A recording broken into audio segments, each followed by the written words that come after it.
Hi everyone. आज हम अपने कुछ और न्यूमेरिकल सॉल्व करेंगे जो हमारी अंडरस्टैंडिंग बढ़ाएंगे किस तरह से डायोड ऑन होता है या फिर ऑफ होता है। तो जैसे आप इस क्वेश्चन में देख सकते हो, आपको वी नॉट कैलकुलेट करने के लिए कहा गया है और आपके सर्किट में सिर्फ एक ही सिलिकॉन डायोड है। इस क्वेश्चन को सॉल्व करने का बहुत ही आसान तरीका क्या हो सकता था जो हमने पहले सीखा है। इस डायोड को ओपन सर्किट करो, यहाँ का वोल्टेज कैलकुलेट करो, यहाँ का वोल्टेज कैलकुलेट करो। अगर ये वाला वोल्टेज ये वाले वोल्टेज से बड़ा है तो मेरा डायोड कितना बड़ा है, 0.7 से बड़ा है, तो मेरा सिलिकॉन डायोड डेफिनेटली ऑन है क्योंकि प्रैक्टिकल डायोड है। इसका कुछ कट इन वोल्टेज होगा। सिलिकॉन डायोड क्या होता है, प्रैक्टिकल डायोड। तो इसका कट इन वोल्टेज अगर लिखा नहीं गया है तो आपको एज्यूम करना पड़ेगा 0.7, क्योंकि मेजोरिटी ऑफ द एप्लीकेशंस में 0.7 ही कट इन वोल्टेज हम प्रिफर करते हैं। तो मैं क्या बोल रहा हूँ, अगर आपका ये वाला वोल्टेज ये वाले वोल्टेज से 0.7 वैल्यू से बड़ा है, मतलब V1 minus V2 greater than 0.7 है, तो आपका silicon diode definitely forward bias है, वो ऑन है, उसमें से करंट फ्लो होगा। इस तरह से आप इसे सॉल्व कर सकते थे, पर मैं आपको एक अलग तरीका बताता हूँ जो और ज़्यादा सिंपल है। क्या तरीका है वो? तो मेरा तरीका क्या है कि हम एज्यूम करेंगे कि मेरा सिलिकॉन डायोड फॉरवर्ड बायस है। सबसे पहले मैं एज्यूम कर रहा हूँ और मेरे एजम्पशन के हिसाब से अगर हम देखें तो यहाँ पे जो करंट फ्लो होगा आई, वो क्या होगा, ग्रेटर देन ज़ीरो फ्लो होगा, क्योंकि फॉरवर्ड बायस में ही greater than zero current flow होता है।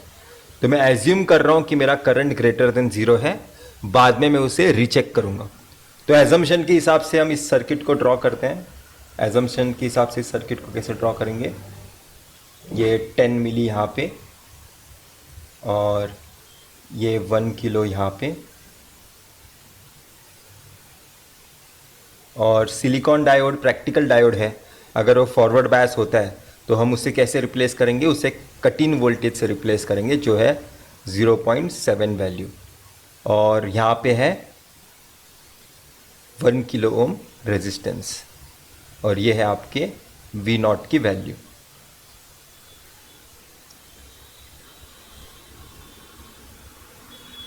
तो यहाँ पे जो करंट फ्लो हो रहा है उसकी वैल्यू I है, और जो हमने एज्यूम की है ग्रेटर देन ज़ीरो होगी। हमें इसे बाद में वेरीफाई करना पड़ेगा। अगर आप यहाँ पे देखोगे, इस पर्टिकुलर कॉम्बिनेशन को आप एक वोल्टेज और एक करंट रेजिस्टेंस से रिप्लेस कर सकते हो। ठीक है, इसे आप सोर्स ट्रांसफॉर्मेशन यूज़ करके एक वोल्टेज और एक सीरीज रेजिस्टेंस से रिप्लेस कर सकते हो। इसे हमने नेटवर्क थ्योरी में डेफिनेटली पढ़ा है। तो मैं इस पर्टिकुलर कॉम्बिनेशन को रिप्लेस कर रहा हूँ यूजिंग सोर्स ट्रांसफॉर्मेशन। ये वाला मैं सोचता हूँ कि आपने नेटवर्क थ्योरी में पढ़ा होगा, फिर भी मैं यहाँ पे लिख दे रहा हूँ मैं कौन सा कॉन्सेप्ट यूज़ कर रहा हूँ। Source transform, current source parallel with resistance कैसे रिप्लेस होता है, एक वोल्टेज सोर्स,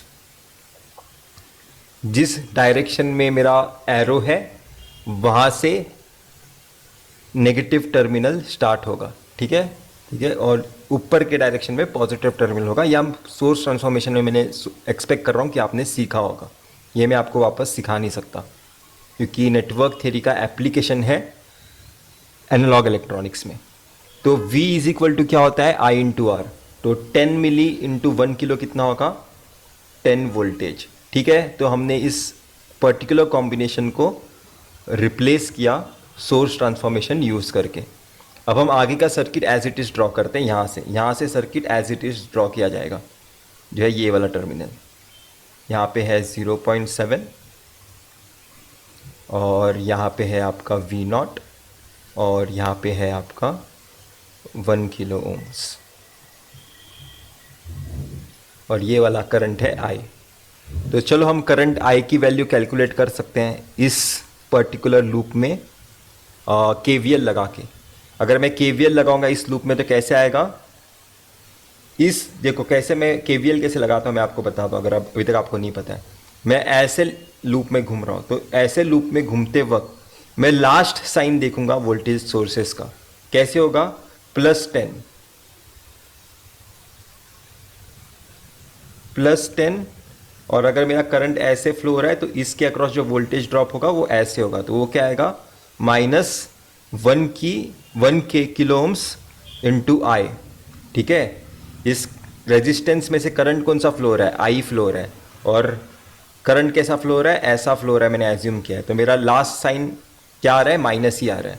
ठीक है, इसलिए मैंने यहाँ पे माइनस लिया। और अगर आप यहाँ पे देखोगे इस लूप में ऐसे घूमते वक्त सोर्स में लास्ट साइन मुझे पॉजिटिव आ रहा था, पर ड्रॉप में मुझे लास्ट साइन नेगेटिव आ रहा है, ये ध्यान देने वाली बात है। और वैसे भी आगे जाओगे तो यहाँ पे लास्ट साइन क्या आ रहा है, -0.7, तो यहाँ पे -0.7 लिख दो। ठीक है, अभी आप वैसे ही यहाँ पे अगर इसे आगे लेके जाओगे तो यहाँ पे भी वोल्टेज ड्रॉप कैसे होगा, ऐसे। तो इस लूप में लास्ट घूमते घूमते लास्ट साइन कौन सा आ रहा है, माइनस आ रहा है, -1k into I is equal to 0। ठीक है, तो ये बहुत ही सिंपल सा केवीएल इक्वेशन था, वो भी मैंने आपको एक्सप्लेन किया। अगर आपके अभी भी थोड़े बेसिक्स हिले हुए हैं तो इसके बेसिस पे आपके स्ट्रांग हो सकते हैं। तो ये क्या है, 9.3 is equal to 2 kilo into I. तो आप देख सकते हो आपका आई का वैल्यू क्या आया, 9.3 डिवाइडेड बाय 2 मिली एम्पियर। तो आप देख सकते हो कि आपने क्या किया था यहाँ पे, आपने यहाँ पे क्या किया था वो मैं आपको वापस से एक बार बताता हूँ। आपने यहाँ पे एज्यूम किया था कि आपका करंट ग्रेटर देन 0 होगा, आपने एज्यूम किया था कि आपका डायोड फॉरवर्ड बायस होगा, इसके बेसिस पे आपने करंट ग्रेटर देन 0 एज्यूम किया था, और आपको लास्ट में करंट भी ग्रेटर देन 0 ही आया है, एक पॉजिटिव वैल्यू आई है, पॉजिटिव वैल्यू। मतलब आपका एजम्पशन क्या था, राइट था, आपका एजम्पशन राइट था, कोई प्रॉब्लम वाली बात नहीं है। जो भी आपने करंट की वैल्यू फाइंड की है वो करेक्ट है। एज्यूम किया करंट ग्रेटर देन 0 होना चाहिए, अचीव भी हुआ है करंट ग्रेटर देन 0, मतलब आपका एजम्पशन राइट था। ठीक है, तो ये सेम करंट आए इसमें से भी फ्लो हो रहा है। अगर मैं V0 की वैल्यू यहाँ से देखूँ तो V0 की वैल्यू क्या आएगी, 1 किलो इंटू आई। अगर आई की वैल्यू यहाँ पे पुट करोगे तो वो क्या आएगा, 9.3/2 मिली। इसका मीनिंग क्या है, मेरा V0 का वैल्यू क्या आया, 9.3/2 टाइम्स वोल्टेज। मेरा V0 का वैल्यू क्या आया, 9.3 डिवाइडेड बाय 2 वोल्टेज। मैं होप कर रहा हूँ कि ये क्वेश्चन आपको समझ में आया होगा, इतना डिफ़िकल्ट नहीं था इसे सॉल्व करना। तो अगर आपको ये समझ में आया है तो ऐसे ही कॉन्सेप्ट्स हम अप्लाई करते हैं बाकी सारे क्वेश्चंस में भी।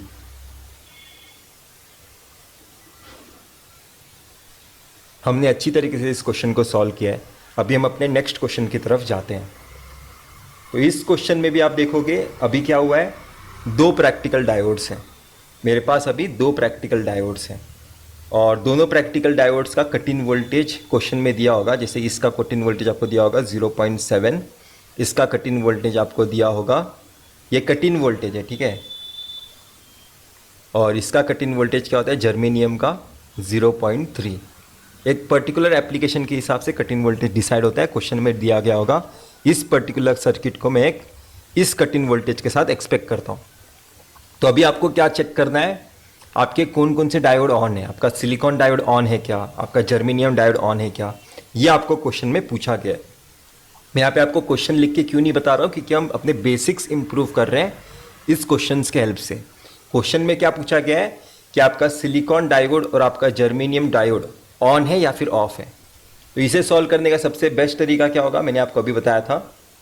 आप यहाँ पे I1 लिखो, यहाँ पे I2 लिखो। एज्यूम करते हैं, सबसे पहले एज्यूम करेंगे। क्या एज्यूम करूँगा मैं, मेरा I1 ग्रेटर देन 0 है और मेरा I2 ग्रेटर देन 0 है। इसका मीनिंग क्या मैं एज्यूम कर रहा हूँ, मेरा सिलिकॉन डायोड फॉरवर्ड बायस है, मैंने एज्यूम किया है। इवन मेरा जर्मेनियम डायोड मैंने एज्यूम किया है कि ये भी फॉरवर्ड बायस है। एज्यूम करते हैं, उसके बाद हम वेरीफाई कर सकते हैं, कोई प्रॉब्लम वाली बात नहीं है। तो एजम्पशन के हिसाब से अगर हम आगे जाए तो सर्किट में सिलिकॉन डायोड को किससे रिप्लेस करना है, उसके कट इन वोल्टेज से। जर्मेनियम डायोड को कैसे रिप्लेस करना है, उसके कट इन वोल्टेज से। तो सेम चीज़ मैं यहाँ पे अभी आपको ड्रॉ करके बताता हूँ। ये है वो 5 वोल्टेज, ये है 4.3 किलो ओम्स। इस डायोड को मैं रिप्लेस कर रहा हूँ उसके कट इन वोल्टेज से, सिलिकॉन के, जो है 0.7। सेम मैं आगे गया, यहाँ पे एक रेजिस्टेंस है 1 किलो ओम्स, और यहाँ पे उसके मैंने वापस उसे अपने कट इन वोल्टेज से रिप्लेस किया।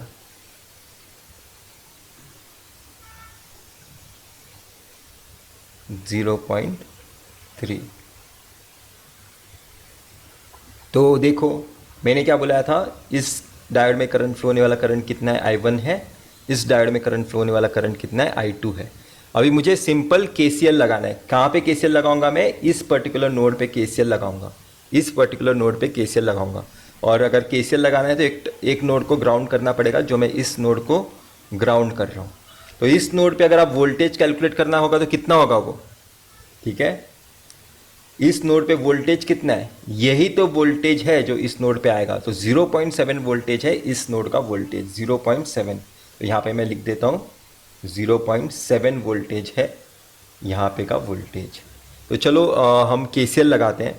जब भी मैं KCL लगाता हूँ मैं एज्यूम करता हूँ कि इसी नोड के थ्रू सारे करंट निकल रहे। करंट का डायरेक्शन ये है, करंट का डायरेक्शन ये है, करंट का डायरेक्शन ये है। मैं ऐसे ही एज्यूम करके हमेशा KCL लगाता हूँ। तो मैं एज्यूम कर रहा हूँ कि मेरा इस ब्रांच में करंट कैसा फ्लो होता होगा, लेफ्ट साइड में डाउन की तरफ, लेफ्ट साइड में डाउन की तरफ। तो उसके हिसाब से मेरा KCL का इक्वेशन क्या आएगा, 0.7, ठीक है, -5, लास्ट साइन क्या है -5, डिवाइडेड बाय रेजिस्टेंस कितना है 4.3 किलो, ठीक है, ये हो गया। अभी वापस प्लस यहाँ पे इस ब्रांच में करंट कितना फ्लो हो रहा है, इस ब्रांच में I1, प्लस I1 लिख दिया। अगर मैं यहाँ पे इस ब्रांच के पे का करंट I2 लिख दूंगा तो मेरा एक ही इक्वेशन होगा, एक ही दो अननोन्स हो गए। इसलिए मैं इस ब्रांच में ये इक्वेशंस के फॉर्म में लिखूंगा। कैसे लिखूंगा, 0.7 minus 0.3 divided by 1 kilo is equal to 0। अगर आप इस इक्वेशन को सॉल्व करोगे तो यहाँ पे कितना आएगा, -4.3 मिली प्लस I1, ये कितना आएगा, शायद से यहाँ पे 0.4 आएगा, plus 0.4 milli is equal to 0। तो आप क्या देख सकते हो, 0.7 माइनस 5 की वजह से मैं यहाँ पे 4.3 मिली आया, और यहाँ पे 0.7 माइनस 0.3 की वजह से 0.4 मिली आया। अगर आप I1 का वैल्यू कैलकुलेट करोगे इस इक्वेशन के थ्रू तो I1 का वैल्यू क्या आएगा, 4.3 माइनस 0.4, वो कितना आएगा, 3.9 मिली। मैं होप कर रहा हूँ कि मेरा मैथमेटिक्स राइट जा रहा है। मैं इतना कॉन्फिडेंट नहीं हूँ अपने मैथमेटिक्स पे, पर शायद से मेरा राइट ही आंसर है। 3.9 मिली एम्पियर है I1 का वैल्यू। तो आपने यहाँ पे क्या देखा, आपने यहाँ पे क्या देखा कि आपने एज्यूम किया था आपका I1 ग्रेटर देन 0 होगा, आपका I1 ग्रेटर देन 0 होगा, और आपको अचीव भी हुआ है कि आपका I1 ग्रेटर देन 0 है। आपको अचीव भी हुआ है कि आपका I1 ग्रेटर देन 0 है। मतलब सिलिकॉन डायोड जो फॉरवर्ड बायस का आपका एजम्पशन है वो राइट है, ठीक है। एक डायोड का रीचेक हो गया, एक डायोड का रीचेक हो गया। अभी हमें दूसरे डायोड के लिए भी रीचेक करना है। चलो दूसरे डायोड के लिए रीचेक करते हैं। तो दूसरे डायोड के लिए कैसे करेंगे, I2 करंट क्या होगा, I2 करंट मेरे हिसाब से बहुत ज़्यादा सिंपल है कैलकुलेट करना, जो है 0.7 ये वाला वोल्टेज माइनस ये वाला वोल्टेज 0.3 डिवाइडेड बाय 1 किलो। तो I2 वोल्टेज क्या आ रहा है इसके हिसाब से 0.4 मिली एम्पियर। तो आपने एज्यूम किया था कि आपने क्या एज्यूम किया था कि आपका I2 करंट भी ग्रेटर देन 0 होगा, और आपको अचीव भी हुआ है कि आपका I2 करंट ग्रेटर देन 0 है। मीन्स आपका जर्मेनियम डायोड भी आपका फॉरवर्ड बायस ही है। आपने जो एजम्पशन किया है दोनों राइट निकले, ठीक है। आपने जो एजम्पशन किया है उसके हिसाब से आपके दोनों एजम्पशंस राइट है, कोई प्रॉब्लम वाली बात नहीं है। तो आपके जो I1 और I2 के आपने वैल्यू कैलकुलेट किए हैं वो राइट वैल्यूज़ हैं, आपका सम करेक्ट है। अब हम अपने नेक्स्ट क्वेश्चन की तरफ जाते हैं, और धीरे धीरे ऐसे हम अपने बेसिक्स इंप्रूव करेंगे और अंडरस्टैंडिंग बढ़ाएंगे, स्टेप बाय स्टेप बढ़ाएंगे। देखो अभी थोड़ा कॉम्प्लिकेट सर्किट आपको शायद से दिखाई देता होगा, पर इस क्वेश्चन को भी उसी तरह से सॉल्व करना है। कैसे हम सॉल्व करेंगे, हम एज्यूम करेंगे कि इस P, ये P साइड है, ये N साइड है, तो करंट मेरा कैसे फ्लो होना चाहिए, I1 ऐसा, ये P साइड है, ये N साइड है, तो करंट का डायरेक्शन क्या होना चाहिए, P2N। तो इस डायोड का भी करंट का डायरेक्शन कैसा होगा, राइट साइड में, जिसका नाम दिया हूँ I2। मैं होप कर रहा हूँ कि आपको सेंस बन रहा है। सिलिकॉन डायोड में या फिर किसी भी डायोड में करंट कैसा फ्लो होता है, P2N, इसलिए मैंने डायरेक्शंस राइट साइड में लिए हैं दोनों सिलिकॉन डायोड के। और आपको क्वेश्चन में मेंशन किया होगा कि सिलिकॉन डायोड का जो कट इन वोल्टेज है वो 0.7 है। मैं यहाँ पे लिखना भूल गया हूँ, पर आपको मेंशन किया गया होगा सिलिकॉन डायोड का कट इन वोल्टेज 0.7 है। ठीक है, थोड़ा डायग्राम्स में ये सब मिटा देते हैं, काम की चीज़ें ही रखते हैं। तो चलो अभी हम अपने एजम्पशन के हिसाब से आगे बढ़ते हैं। मेरा एजम्पशन क्या है कि मुझे एज्यूम करना है मेरा डायोड फॉरवर्ड बायस होगा। जब भी डायोड फॉरवर्ड बायस होता है उसे हम उसके कट इन वोल्टेज से रिप्लेस करते हैं 0.7, 1 किलो, ये है 3 वोल्ट, इसे भी रिप्लेस किया मैंने 0.7 से, और यहाँ पे कितना है 1 किलो।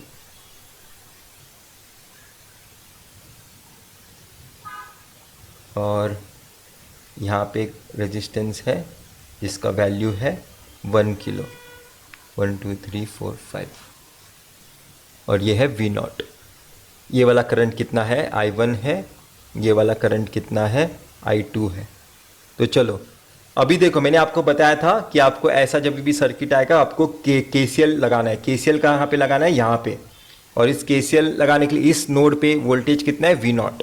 तो जब भी मैं KCL लगाता हूँ मैं एज्यूम करता हूँ कि क्या, मैंने एज्यूम करने के लिए आपको बताया था कि यही सबसे हाईएस्ट पोटेंशियल है, तो इसके थ्रू ही इस डायरेक्शन में करंट जाएगा, इसके थ्रू इस डायरेक्शन में करंट जाएगा, इसके थ्रू इस डायरेक्शन में करंट जाएगा। एक्चुअल में इस ब्रांच में करंट फ्लो होना चाहिए I1 राइट साइड में, पर KCL लगाते वक्त मैं क्या एज्यूम करूंगा कि ये वाला सबसे हाईएस्ट पोटेंशियल है, तो उसके थ्रू सारे करंट जा रहे हैं। तो मैं वो आपको अभी प्लॉट करके बताता हूं।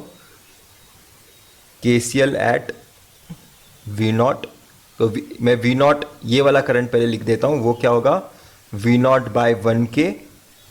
ठीक है, अभी मैं ये वाले ब्रांच के लिए लिख रहा हूं करंट का इक्वेशन, और करंट मेरा ऐसा जा रहा है, कैसा, लेफ्ट साइड में, तो उसके हिसाब से इक्वेशन लिख देते हैं।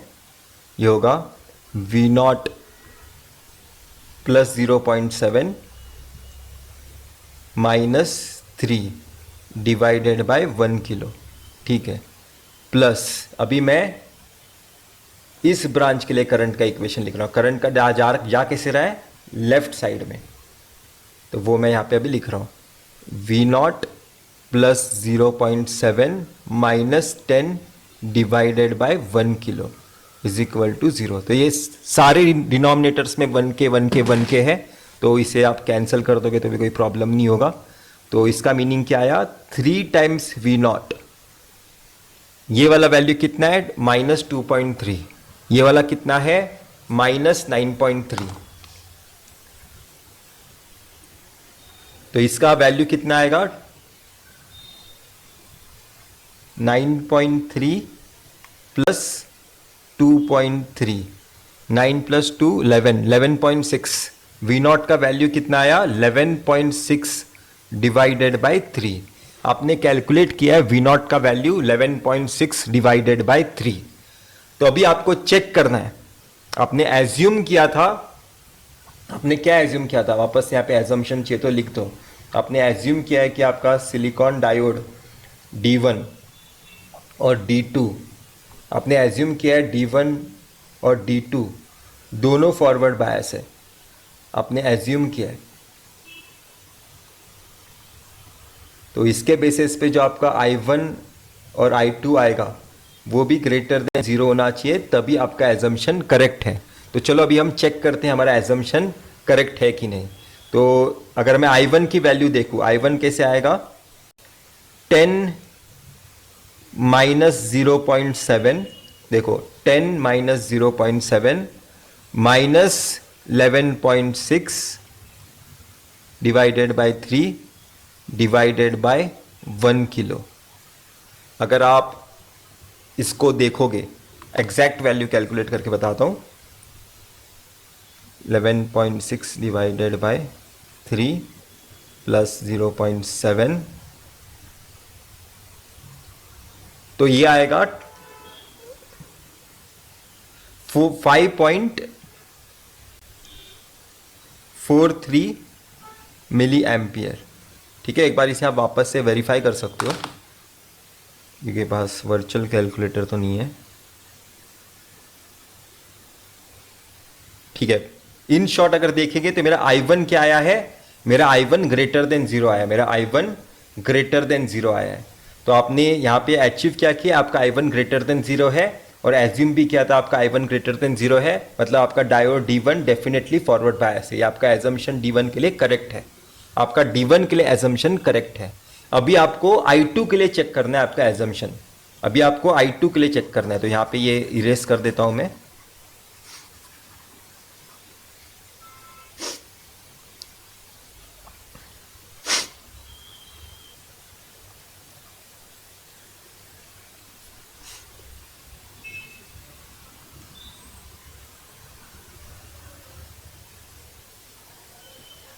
I2 कैसे कैलकुलेट करोगे, 3 minus 0.7 minus 11.6 divided by 3 divided by 1 kilo.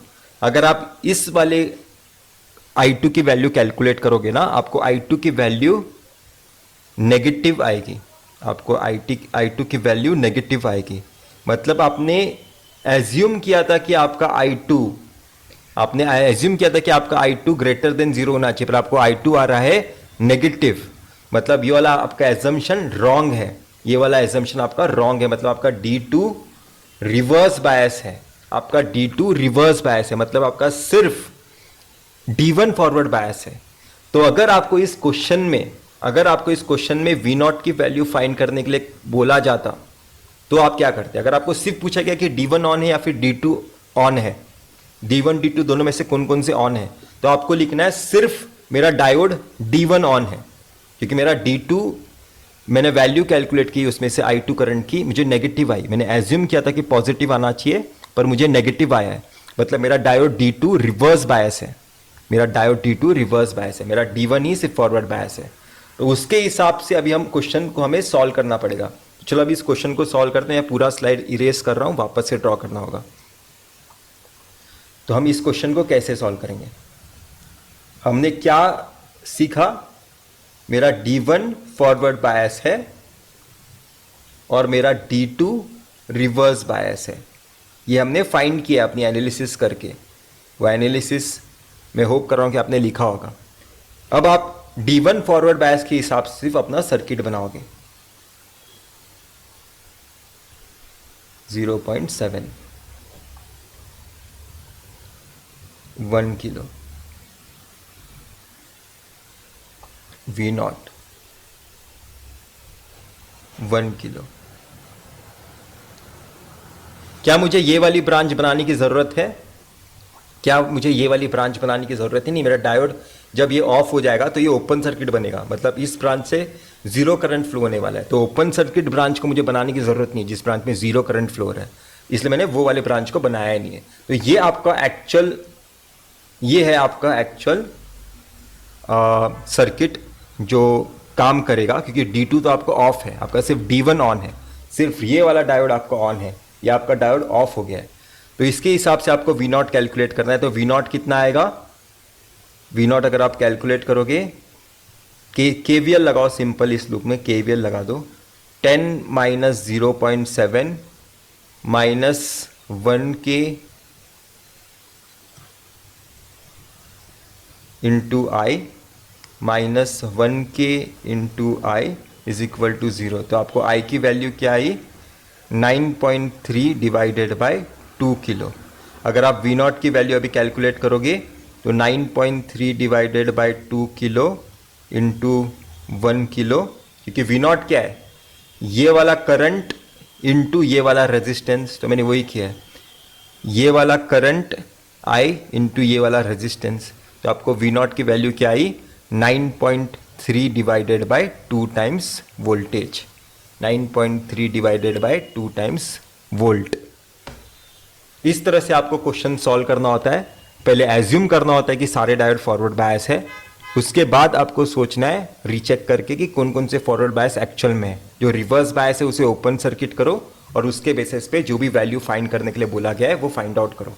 जैसे इस सर्किट में मुझे क्या बोला गया था फाइंड आउट करने के लिए, वी नॉट की वैल्यू। मैंने बाद में आपको बोला पर ये पहले से भी लिखा हो सकता है। चलो ये वाला क्वेश्चन देखते हैं, और ये थोड़ा और इंटरेस्टिंग है अभी हमारे लिए क्वेश्चन। तो इस क्वेश्चन को कैसे सॉल्व करोगे, वैसे ही ये आपका D1 है और ये आपका D2 है। एज्यूम करो कि आपका D1 भी फॉरवर्ड बायस है और आपका D2 भी फॉरवर्ड बायस है।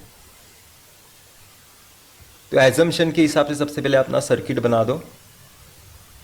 ये है 0.7, यह है 3 माइनस 0.7 और ये है V0 डिवाइडेड बाय 1K। अगर आप ये वाला सर्किट देखोगे, ये क्या बताता है, इस ब्रांच के हिसाब से अगर आप V0 की वैल्यू कैलकुलेट करोगे ना, इस ब्रांच के हिसाब से, तो आपको V0 की वैल्यू क्या आएगी 9.3 इस ब्रांच के हिसाब से। अगर आप इस ब्रांच के हिसाब से V0 की वैल्यू कैलकुलेट करोगे तो क्या आएगी 2.3। मतलब V0 की दो वैल्यूज आए हैं मुझे, 9.3 और 2.3। किसी भी वोल्टेजेस के दो वैल्यूज एट अ टाइम नहीं हो सकते, मतलब एक ही वैल्यू हो सकता है। तो कौन सा वैल्यू होगा, देखो ये कैसा है सर्किट। अभी के लिए ना मेरे हिसाब से आप ये वाला चीज भूल जाओ। आप इसको कैसे देख सकते हो, मेरे दोनों डायोड्स को एक टर्मिनल पे, ये दोनों डायोड्स को एक टर्मिनल पे सेम वोल्टेज पे रखा गया है। इन दोनों डायोड सेम है, ये भी सिलिकॉन डायोड है, ये भी सिलिकॉन डायोड है, और इन दोनों डायोड्स का एक टर्मिनल सेम वोल्टेज पे कनेक्टेड है, पर दूसरा टर्मिनल एक 10 वोल्टेज पे, एक 3 वोल्टेज पे। तो वही डायोड ऑन होगा जिसका दूसरा टर्मिनल सबसे हाई वोल्टेज पे होगा, जिसका लो वोल्टेज पे है वो रिवर्स बायस होगा। ठीक है, इस ऐसे क्वेश्चंस को ऐसे सॉल्व करना है, मतलब ये वाला रिवर्स बायस है। ठीक है, सिर्फ आपका ऊपर वाला ब्रांच ही फॉरवर्ड बायस है।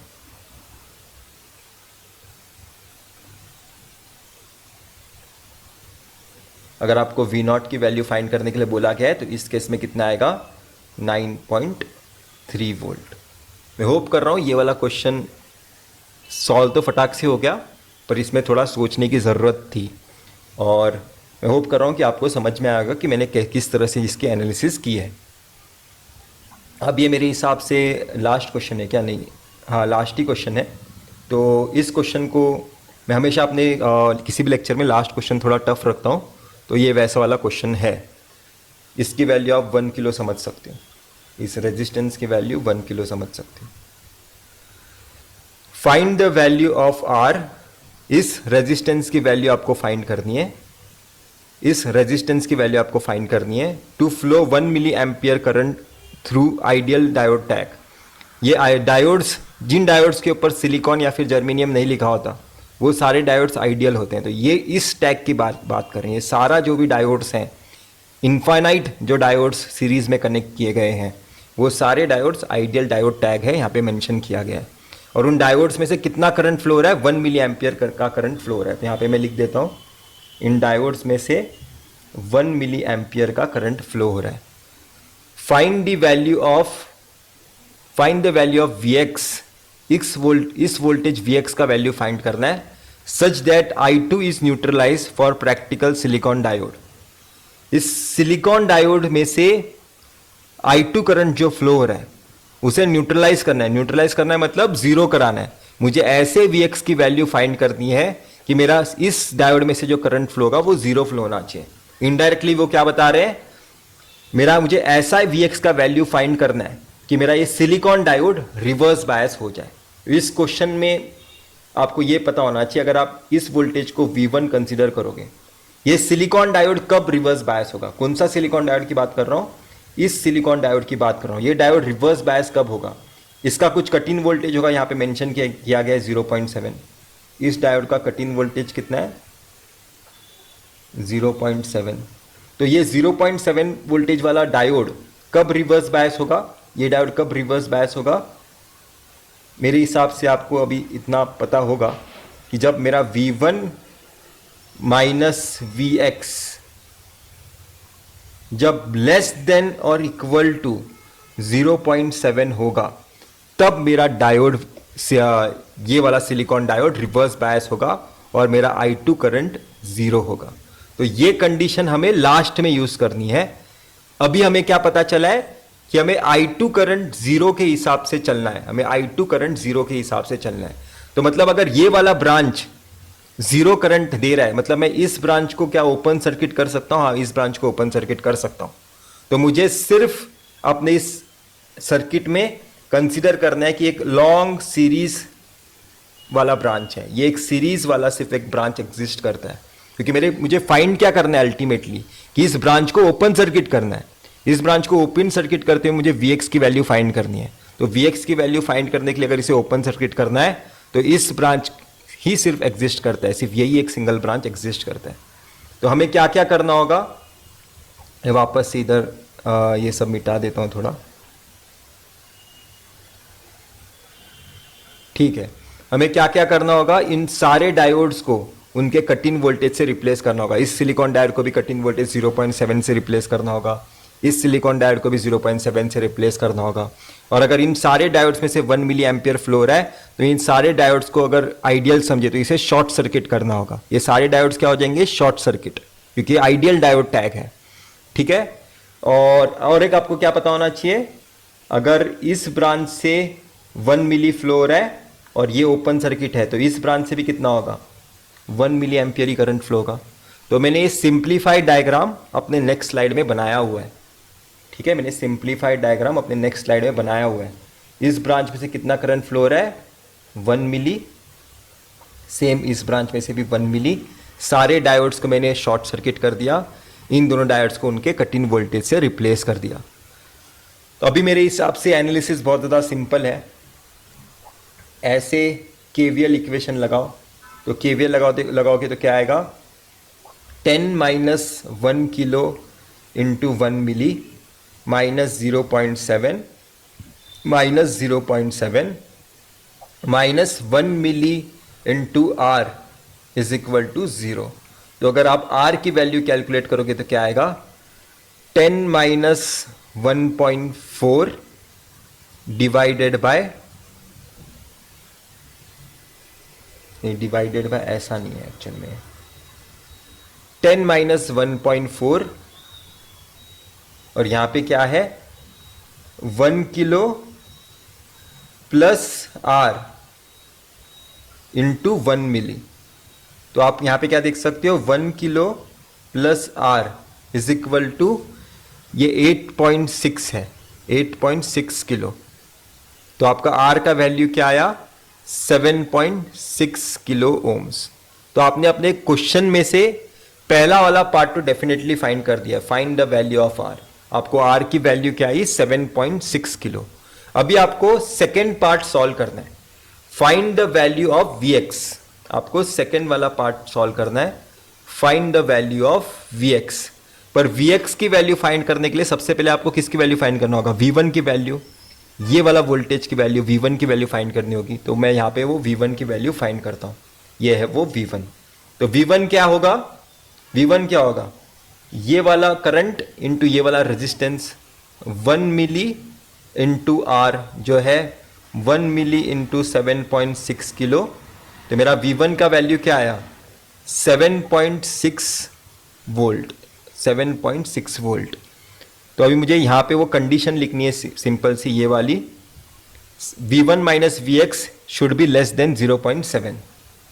V1 minus Vx should be less than or equal to 0.7 for I2 to be equal to 0, for I2 to be equal to 0। इस डायोड में से मुझे जीरो करंट निकालना है और ऐसा वाला Vx का वैल्यू मुझे फाइंड करना है। तो उसके लिए मैंने यहाँ पे कंडीशन लिख दी है और ये वाली वो कंडीशन है, ये कंडीशन है वो।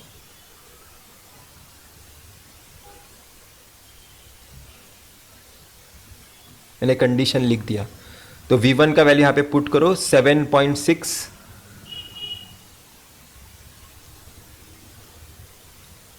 7.6 minus Vx should be less than equal to 0.7।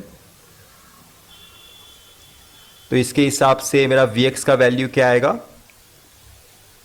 Vx should be greater than equal to 7.6 minus 0.7 जो आएगा 6.9। Vx should be greater than equal to 6.9। मैंने Vx की भी वैल्यू फाइंड कर दी और मेरे हिसाब से यही आपको फाइंड करने के लिए बोला गया था क्वेश्चन में भी। आपको अल्टीमेटली Vx की वैल्यू फाइंड करनी थी। तो आपने दोनों वैल्यूज़ फाइंड कर दिए जो भी आपको क्वेश्चन में बोले गए थे। एक आपको Vx का वैल्यू फाइंड करना था, एक रेजिस्टेंस R की वैल्यू फाइंड करने बोली गई थी। तो इस तरह से हम किसी भी एनालॉग इलेक्ट्रॉनिक्स में जब भी डायोड के अक्रॉस क्वेश्चन आता है तो इस तरह से सॉल्व करते हैं। ये सारे डायोड्स के क्वेश्चन में आप देखोगे डीसी वोल्टेज अप्लाई किया, यहाँ पे भी डीसी वोल्टेज था, यहाँ पे भी डीसी वोल्टेज, यहाँ पे भी डीसी वोल्टेज, यहाँ पे भी डीसी वोल्टेज, यहाँ पे भी डीसी वोल्टेज है और इनफैक्ट यहाँ पे भी ये डीसी वोल्टेज ही है। सारे सर्किट में मैंने डीसी करंट और वोल्टेज सोर्स के साथ काम किया है। तो अभी हम एक्चुअल में डीसी एनालिसिस सीख रहे हैं, इसके साथ बाद में एसी एनालिसिस भी आएगा। तो वीडियो में बने रहो, आने वाले लेक्चर्स में आपको मैं एसी डीसी एक साथ भी सॉल्व कैसे करते हैं वो सिखाऊंगा यूजिंग सुपरपोजिशन थ्योरम। पर मैं होप कर रहा हूँ कि आपको आज जितना भी सीखा है वो सब कुछ समझ में आया होगा। अगर नहीं समझ में आया है वीडियो स्लो करके देखो, डेफिनेटली समझ में आएगा। ठीक है, और अगर आपको कुछ भी डाउट है व्हाट्सएप नंबर डिस्क्रिप्शन में होगा, वहाँ पे मैसेज कर सकते हो। बाय।